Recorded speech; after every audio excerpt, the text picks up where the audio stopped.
السلام علیکم ناظرین، آج ایک معاشرے کی حافظہ بہن میرے ساتھ موجود ہے جو کہ اپنے بھائی کے قرض کی وجہ سے کافی پریشان تھی۔ بھائی کی وفات کے بعد لوگوں نے جنہوں سے انہوں نے قرض لیا ہوا تھا انہوں نے ان کا جینا حرام کر دیا۔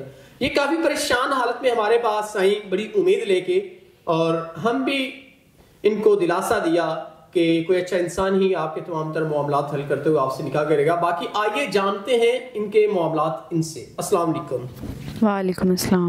اچھا بہن، آپ مجھے بتائیں، پہلے تو آپ ہمارے لیے قابل احترام ہیں، آپ حافظ قرآن ہیں، ہم حافظ لوگوں کی بڑا احترام کرتے ہوتے ہیں۔ تو دوسرا مجھے یہ بتائیں کہ کیا مسئلے مسائل ہیں؟ آپ کہہ رہی ہیں کہ کافی پریشانی کے عالم میں زندگی گزار رہی ہیں۔ ہاں جی، کیونکہ میں حافظ قرآن ہوں، ایک بھائی اور میں ہی تھے، ہمارے والدین کی ڈیتھ ہو گئی تھی۔ اس کے بعد بھائی کی بھی طبیعت نہیں ٹھیک تھی، انہیں بھی ہارٹ کا مسئلہ تھا، وہ بھی فوت ہو گئے ہارٹ اٹیک سے۔ اس کے بعد جو انہوں نے قرض لیے ہوئے تھے، مجھے کوئی علم نہیں تھا کہ قرض انہوں نے کیا لیے ہوئے تھے۔ جب ان کی وفات کے بعد وہ قرضے والوں نے مجھے آ کے ذلیل کرنا شروع کر دیا۔ میں نے اپنے رشتہ داروں سے مدد مانگی، انہوں نے بھی صاف انکار کر دیا، یہاں تک کہ وہ مجھے چھوڑ گئے۔ میرا حال تک پوچھنا اب وہ گوارہ نہیں کرتے۔ تو اب تو آپ پھر خود مختار ہیں، جب مشکل وقت میں آپ کے رشتہ دار آپ کو چھوڑ گئے، اب آپ جو فیصلہ کریں آپ خود کر سکتی ہیں۔ ہاں جی، میں اب اپنا فیصلہ خود کرنا چاہتی ہوں، اور میں بھی یہ چاہتی ہوں کہ جو یہ قرض والے آ کے مجھے تنگ کرتے ہیں، ذلیل کرتے ہیں، گھر پہ قبضہ کرنے کی کوشش کرتے ہیں، میرا ایک ہی ٹھکانہ ہے۔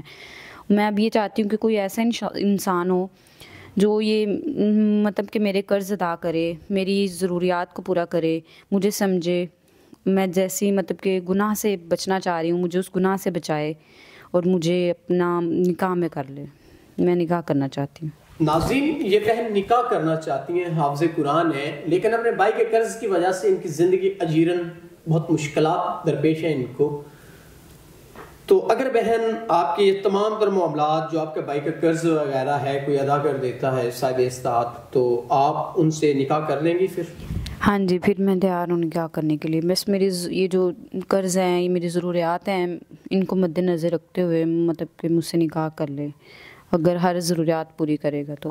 ناظرین، ان کا جو قرض ہے تقریباً 2.5 لاکھ روپیہ ہے جو انہوں نے ادا کرنا ہے، تو یہ کافی پریشان حالت میں ہیں۔ تو اگر کوئی سنسیئر پرسن جو ان کے معاملات زندگی اور یہ مسئلے حل کر کے ان سے نکاح کرنا چاہتا ہے تو وہ ضرور کرے، کیونکہ ان کی عزت محفوظ رہ جائے گی۔ جو روزانہ گلی میں آ کے وہ ان سے بدتمیزی کرتے ہیں اس سے بھی یہ بچ جائیں گی، اور ذلت سے جان چھوٹے گی اور عزت کی یہ زندگی گزاریں گی کسی کے نکاح میں آ کے۔ ہم امید کرتے ہیں کوئی ایسا انسان جو ان کا یہ قرض والا معاملہ ادا کر کے ان سے نکاح کرے گا تو ظاہر سی بات ہے ان کو بھی خوش رکھے گا اور خود بھی خوش رہے گا۔ تو ہم امید کرتے ہیں کوئی نیک انسان ہی ان سے نکاح کرے گا۔ تو اسی کے ساتھ اپنے میزبان نواب احمد کو دیں اجازت۔ خدا حافظ۔